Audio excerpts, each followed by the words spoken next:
Aluno, nós vamos então aqui agora iniciar a terceira parte do módulo do Word. Lembrando que nós estamos verificando a versão do Word 2010. Nessa terceira parte, nós vamos então aqui agora falar sobre a guia Inserir. Então falamos sobre a guia Página Inicial, falamos sobre a guia Arquivo e vamos agora para a guia Inserir. Quais são as principais funcionalidades da guia Inserir? Bom, as principais funcionalidades são a possibilidade de inserção de tabela. Ou seja, eu tenho aqui esse botão tabela, ele vai me permitir então inserir uma tabela no documento. Detalhe importante, nós temos aqui uma setinha. Essa seta, ela me permite inserir uma planilha do Excel. Isso aqui vez ou outra aparece em prova. Além de inserir uma planilha do Excel, ela vai me permitir converter um texto em tabela. Ou seja, às vezes eu tenho um texto, eu posso converter esse texto em uma tabela por meio dessa funcionalidade, desta ferramenta chamada tabela. Continuando. Eu tenho aqui, indicação dessa ferramenta tabela. Além da ferramenta tabela, eu posso inserir uma imagem, posso inserir um Smart Art. Bom, algumas provas estão pedindo então essa funcionalidade chamada Smart Art. Ele é um recurso visual. Você quer representar alguns tópicos, algumas ideias visualmente? Qual que vai ser a ideia? Eu posso utilizar então esse recurso chamado Smart Art. Perceba que aqui eu tenho aqui a possibilidade de escolher como indicar um processo, um ciclo, hierarquia, uma relação por meio desta ferramenta chamada Smart Art. Dê uma olhadinha aí depois quando você for fazer seu estudo, a sua revisão. Dentro da guia Inserir ainda é possível inserir um hiperlink. Bom, como assim eu posso inserir ou editar um hiperlink? O hiperlink é um atalho que eu posso então ter no meu documento. Mas esse atalho vai servir para linkar o quê? Eu posso ter um atalho para uma página da web, ou seja, um site. Eu posso então linkar para um documento, um outro documento do meu computador. Então eu posso ter um atalho para uma página da web, para um documento do meu computador, para um local do documento. Ou seja, eu tenho lá um documento, tem lá uma palavrinha. Quando eu clicar, por exemplo, utilizando lá a funcionalidade adequada, ele vai me permitir chegar a uma outra parte do documento. Ou eu posso ainda fazer um hiperlink para um e-mail. Tranquilo. Dê uma olhadinha nessa funcionalidade chamada hiperlink. Além dessa opção de hiperlink, janela aqui, permite então vincular, para uma página da web, neste documento, novo documento, endereço de e-mail. Bom, nós temos aqui ainda dentro da guia Inserir a possibilidade de você inserir um cabeçalho, de você poder inserir um rodapé. Então, o que nós temos? Tranquilo, eu tenho lá a página, ok. Eu tenho a possibilidade de editar, inserir um cabeçalho. Eu tenho a possibilidade de inserir, editar um rodapé. Bom, continuando. Além disso, eu posso editar, no caso, inserir, formatar número de página. Então, tranquilo, vocês sabem que eu tenho lá, por exemplo, embaixo ou em cima da página, a possibilidade de inserir numeração de página. Além disso, ainda dentro da guia Inserir, eu posso inserir letra capitular. O que seria formatação de letra capitular? Eu tenho aqui um documento, perceba que eu tenho aqui um parágrafo, e a primeira letra deste parágrafo está destacada como a letra capitular. Então, tranquilo. Teria essa formatação, essa funcionalidade aqui. Além disso, dentro da guia Inserir, eu posso inserir um objeto.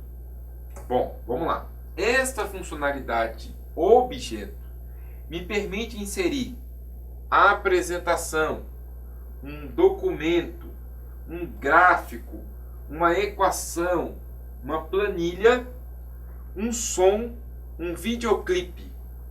Ou seja, eu posso ter lá a inserção, a possibilidade de inserir objetos. Um documento, uma planilha, uma apresentação, um videoclipe, uma imagem. Bom, como assim? quando você for dar, né, sua revisada, quando você for estudar, clique lá na opção objeto aqui dentro da guia inserir. Você vai ser apresentado a esta caixa de diálogo que vai te permitir então criar algum objeto dentro desse documento. Eu posso criar um novo objeto, ou eu posso criar de um arquivo, ou seja, de um arquivo que já exista, eu posso então criar um objeto, ou seja, inserir, digamos assim, este objeto no documento. Bom, dentro da guia inserir ainda, nós temos a funcionalidade de inserir uma equação, ou seja, nós temos aqui um documento e nesse documento eu posso inserir uma equação, como por exemplo aqui no caso nós temos a inserção de uma integral. Uma integral até simples, vocês podem até resolver aí um tempinho aí depois, tranquilo, uma integral de 1 até 5 de x dx. Algumas pessoas não têm nem ideia o que é isso, mas percebam que você pode inserir aqui uma integral. Ou eu posso inserir uma fração, posso inserir uma potência, uma raiz, né? E assim vai. Dê uma olhadinha aí, brinca com essa funcionalidade, principalmente para quem gosta mais de matemática. Bom, além disso, eu posso inserir símbolos, ou seja, símbolos são caracteres especiais. Eu posso então inserir símbolos no meu documento. Percebam que quando eu clico nesse botão símbolo, eu tenho aqui já a indicação de alguns símbolos.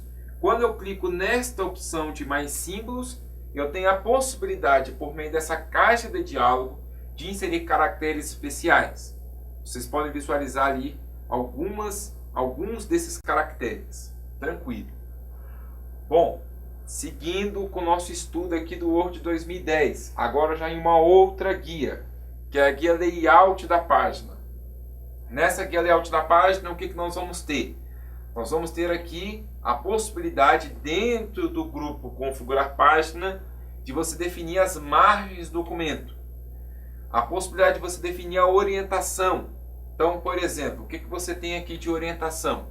Perceba que eu posso ter um documento com a sua orientação retrato, ou seja, a página em pé. Ou orientação paisagem, ou seja, a página deitada. Então, eu posso definir margem, posso definir orientação, posso definir o tamanho da página. Como assim o tamanho? Percebam que eu tenho aqui a possibilidade de definir carta, A4, ofício, A3, ou seja, o tamanho do papel que você está editando aqui do documento. Eu posso dividir o documento em colunas. Eu tenho a formatação de colunas. E posso também definir, ou melhor, eu posso inserir quebras. E aqui nós vamos falar um pouco mais detalhado dessa parte de quebras. Quais são as principais quebras? Nós temos a quebra de página, nós temos a quebra de coluna, e nós temos a quebra de seção. Quais são as duas principais quebras de seção? Existe a quebra de seção próxima à página e tem a quebra de seção contínua. Então você tem quebra de página, quebra de coluna, quebra de seção próxima à página, quebra de seção contínua. Bom, vamos verificar aqui estas funcionalidades. Qual que é a ideia? Bom, gente, qual que é a ideia? Imagina você um documento em branco. E aí você escreve um parágrafo. Você escreveu aqui um parágrafo. Imagina que agora você quer digitar algo, só que numa próxima página. Geralmente, o que a pessoa faz? Geralmente a pessoa vai dando Enter, vai apertando aqui um monte de Enter, para poder escrever alguma coisa já nessa próxima página. Então, ao invés de você dar um monte de Enter para poder escrever na próxima página, qual que vai ser a ideia? É inserir uma quebra de página. Ou seja, finalizar a página aqui. Digitei um parágrafo, vou lá na guia na guia layout da página. Nessa guia layout da página, eu venho aqui nesse botão quebra de página. Quando eu inserir uma quebra de página, perceba que ele finaliza a página neste ponto e o cursor vai para a próxima página. Ou seja, em vez de você ficar dando um monte de Enter, você finaliza a página, o cursor passa para a próxima página. Aqui eu já vou comentar a tecla de atalho para quebra de página. A tecla de atalho para quebra de página é Ctrl Enter. Então, vamos verificar aqui, importante, Ctrl Enter. É a tecla de atalho para quebra de página. Muito bem. Além da quebra de página, o que nós temos? Nós temos a quebra de coluna. Aqui, importante, vamos verificar aqui, ó, um documento dividido em 3 colunas. Perceba que o cursor está posicionado bem aqui. O que você vai fazer? Você vai lá então nessa guia layout da página, quebra de coluna. Então nós temos aqui a quebra de coluna. Quando vamos quebrar a coluna, perceba que ele finaliza não a página, mas sim apenas a coluna. Finalizando a coluna, a ideia é que não tenha texto aqui. O texto que estava aqui passou para a próxima coluna. Finalizou a coluna. Quebra de coluna também importante, a tecla de atalho. Nós temos então Ctrl Shift Enter. Então Ctrl Enter, quebra de página. Ctrl Shift Enter, quebra de coluna. Tranquilo? Vamos continuar aqui nossa preparação para as provas, para os concursos que você vai fazer. Bom, o que nós temos agora? Nós temos 2 quebras de seção. Nós temos a quebra de seção próxima página e a quebra de seção contínua. Qual que é a diferença entre essas quebras de seção? E o que é uma quebra de seção? Então, o que acontece? Esta seção, nós vamos lembrar que seção vai me permitir comportamentos distintos, comportamentos diferentes. Como assim? Por exemplo, imagine a seguinte situação. Você tem aqui um documento onde das páginas 1 a 10, você não quer que apareça numeração. E digamos que das páginas 11 em diante, você quer que apareça numeração. Como é que geralmente as pessoas fazem? Geralmente as pessoas pegam das páginas 1 a 10, coloquem um arquivo e não numera essas páginas. Pega das páginas 11 para frente, numera este arquivo e imprime com a numeração das páginas. Ao invés de você trabalhar com 2 arquivos distintos, qual que vai ser a ideia? Eu vou ter um documento dividido em 2 seções. Então vamos verificar aqui, ó. Qual que é a ideia que nós vamos ter? Nós vamos ter aqui um documento segmentado, dividido, seccionado. Eu teria aqui a seção 1 com este comportamento e a seção 2 com este outro comportamento. Essa é a ideia de uma seção. A seção permite comportamentos diferentes. Agora, qual é a diferença da quebra de seção próxima página e a quebra de seção contínua? Eu tenho um documento, digitei aqui um parágrafo. Perceba que aqui no caso eu vou clicar na opção quebra, lá dentro de layout da página, e vou utilizar a quebra de seção próxima página. Perceba que, importante, a quebra de seção próxima página tem quebra de página, ou seja, ela vai finalizar a página neste ponto e o cursor passa para a próxima página. Neste momento, você pode pensar assim, que a quebra de seção próxima página e a quebra de página fazem a mesma coisa. Porém, aqui há uma diferença. Qual que é a diferença? A diferença é o seguinte. Na quebra de página, finaliza a página naquele ponto. A quebra de página finaliza a página naquele ponto. Porém, estas 2 páginas estariam então numa mesma seção. Muito bem. Então a quebra de página finaliza a página, o cursor vai para a próxima página, só que as 2 páginas estão na mesma seção. A quebra de seção próxima página, o que ela faz? Ela finaliza a página, portanto o cursor passa para a próxima página, só que perceba que o cursor agora está numa outra seção. Perceba que agora ela está na seção de número 2, ou seja, esta página está na seção 2 e esta página aqui está na seção 1. E eu posso agora ter comportamentos diferentes. Por exemplo, esta aqui ficar com a orientação retrato e esta página aqui ter a orientação paisagem. Então, isso aqui já caiu em prova, ou seja, é possível em um mesmo documento duas páginas ou páginas terem orientações diferentes? É possível por meio de quebras de seção. Muito tranquilo. Vamos aqui então seguir. Só que nós temos, lembrando, além da quebra de seção, nós temos então a quebra de seção próxima à página e nós temos a quebra de seção contínua. A quebra de seção contínua não tem quebra de página. Ela tem a quebra de seção, mas não tem a quebra de página. Como assim? Eu tenho aqui um documento. Nesse documento eu tenho aqui um parágrafo. E vou então lá na opção quebra, utilizar a quebra de seção contínua. Quando eu utilizar a quebra de seção contínua, perceba que nós já temos aqui a indicação de uma nova seção. A seção de número 2. Ou seja, eu tenho nesta página,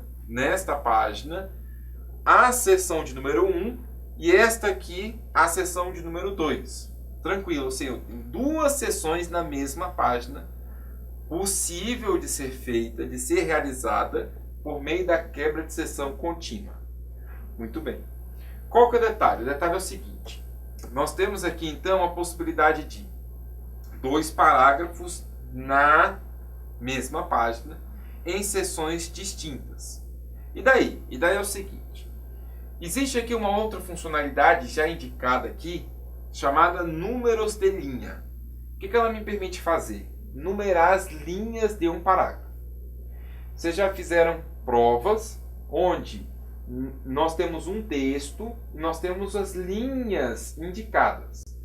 Linha 5, 10, 15, 20. Como fazer essa numeração das linhas? Por meio, então, desta opção número de linhas. E daí? E daí é o seguinte. O que nós vamos poder fazer? Nós vamos poder fazer o seguinte. Eu tenho aqui duas seções numa página. Utilizando essa funcionalidade número de linhas, eu posso, então, numerar estas linhas da seção 2 e não numerar as linhas da seção 1. Portanto, eu vou ter aqui comportamentos diferentes. Na seção 1, não numerar as linhas. Na seção 2, numerar as linhas. Tranquilo, né? Fácil de você compreender, de você memorizar, aprender isso daqui. Bom, continuando aqui a layout da página, nós temos a hifenização. O que é hifenizar? Hifenizar é separar sílabas. Como assim separar as sílabas? Nós temos o seguinte. Tem aqui um documento. Nesse documento nós temos aqui um parágrafo. Perceba que, dependendo da situação, a distância de uma palavra para outra pode se tornar grande. E aí, quando a distância entre uma palavra e outra fica grande, a ideia, uma possibilidade que você pode fazer é hifenizar as palavras, separar as sílabas para diminuir essa distância. Como assim? Vamos verificar aqui, ó. Qual que é a ideia que nós temos? Por exemplo, eu tenho aqui, ó, sem hifenizar. Quando vamos utilizar então a hifenização, de maneira, por exemplo, automática, dá uma olhadinha aqui, você pode perceber que ele hifenizou, separou a sílaba das palavras. Então, hifenizar, separação de sílabas. Continuando ainda a guia layout da página, outra funcionalidade importante para as provas de concurso é a marca d'água. O que é a marca d'água? Eu tenho então ali páginas e ali eu posso então utilizar uma marca d'água. Por exemplo, a indicação de rascunho, a indicação não copiar por trás do texto. Ok? Uma marca d'água. Além de marca d'água, eu posso então aplicar bordas para a página. Além de bordas para a página, eu tenho aqui a ideia de recuo e espaçamento, que nós já comentamos. Recuo esquerdo, recuo direito, espaçamento antes, espaçamento depois. O iniciador de caixa de diálogo para abrir a janela, né? Parágrafo. Percebam então aqui que Nós temos duas possibilidades de abrirmos a caixa de diálogo parágrafo.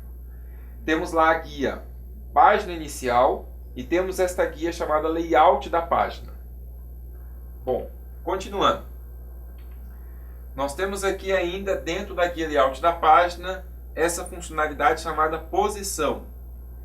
A ideia é que você pode então posicionar um objeto na página. Como assim? Dê uma olhada, nós temos aqui um documento.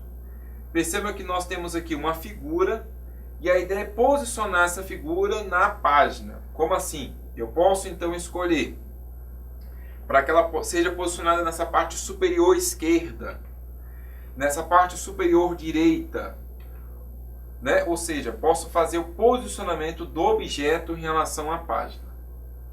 Além da funcionalidade de posição, eu tenho quebra de texto automática. Então, qual que é a ideia? Eu tenho lá o meu texto, tem lá um objeto na página, eu tenho a quebra de texto em relação ao objeto. Ou seja, como é que vai se comportar o texto em relação ao objeto? Como assim?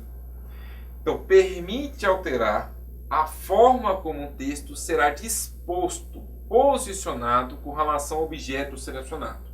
Como assim?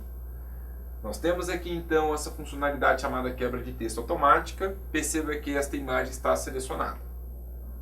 Eu posso colocar o texto de forma a ser posicionado. Dá uma olhadinha quando chegar em casa. Quadrado, próximo, através, superior, inferior. Né? Então, na sua casa, no seu trabalho, quando você for dar uma revisada nisso, dê uma olhadinha nas possibilidades de quebra de texto. Eu tenho lá alguns objetos, imagina, por exemplo, uma imagem. Essas imagens estão aqui sobrepondo. Quando as imagens estão sobrepondo, eu posso verificar a possibilidade de avançar um objeto, ou seja, trazer para frente. Eu posso recuar, ou seja, trazer para trás, né, objetos. Além disso, eu posso agrupar. Qual que é a ideia de agrupar? Eu posso ter vários objetos, posso então selecioná-los e agrupá-los para que possam ser tratados como um único objeto. Quando que isso é interessante? Eu tenho 3 objetos, seleciono, agrupo. Na hora de eu redimensionar, eles vão ser redimensionados de forma agrupada, ou seja, junta, de forma simultânea, como se fosse um único objeto. Tranquilo, dê uma olhadinha nisso. Bom, depois da guia layout da página, nós temos agora a guia referência. Dentro dessa guia referência, nós temos aqui agora o grupo sumário. Esse grupo sumário é um grupo muito importante. O que você pode fazer aqui? Você pode, por exemplo, utilizar esse botão para poder inserir um sumário no documento. Como assim inserir um sumário no documento? Vamos lá, ó. Galera, isso é muito importante. Você, por exemplo, que já fez uma monografia, você que já fez um trabalho de conclusão de curso, você provavelmente ou certamente já fez um sumário. Ou pediu para alguém fazer um sumário. Como é que você faz um sumário? Para aplicar ou criar um sumário, você vai primeiro aplicar níveis aos tópicos que você tem no seu documento. E para aplicar níveis, existem 4 maneiras que você pode utilizar. Eu posso utilizar a caixa de diálogo parágrafo. Posso utilizar a opção adicionar texto da guia referência. Vou mostrar para vocês. Eu posso utilizar o modo de exibição estrutura de tópicos lá na guia exibição. E posso utilizar estilos de título. Como assim? Vamos verificar aqui então. Olha só como é que eu tranquilo isso. Janela parágrafo. Lembra que eu tinha comentado com vocês que você pode aplicar um nível do tópico. Ou seja, eu posso pegar um tópico e esse tópico eu vou aplicar níveis. Nível 1, nível 2, nível 3. Vou aplicando níveis. Nível subnível. Nível 1, nível 2, nível 3. Além da janela parágrafo, eu posso aplicar níveis por meio desse botão adicionar texto da guia referência. Ou seja, eu tenho aqui núcleos. Núcleo é um tópico principal aplico o nível 1. Se multiprocessamento é um subtópico de núcleos, eu vou aplicar o nível 2. E assim eu vou nivelando para que o Word conheça como está estruturado o meu documento. Muito bem. Outra maneira de aplicar os níveis, aplicar esse sistema de nivelamento por meio de títulos, ou melhor, por meio de estilos de título. Eu tenho aqui na guia página inicial o grupo estilo. E existem estilos chamados estilos de título. Então eu tenho lá estilo título 1 para aplicar nível 1. Estilo título 2 para aplicar nível 2. Muito bem. E uma outra maneira para aplicar níveis seria então dentro da guia exibição, aqui neste grupo modos de exibição, utilizando aqui então um modo de exibição chamado estrutura de tópicos. Porém, nós vamos continuar este modo de exibição com a maneira de aplicar níveis no próximo módulo. Portanto, aluno, um abraço, continuaremos então na próxima parte.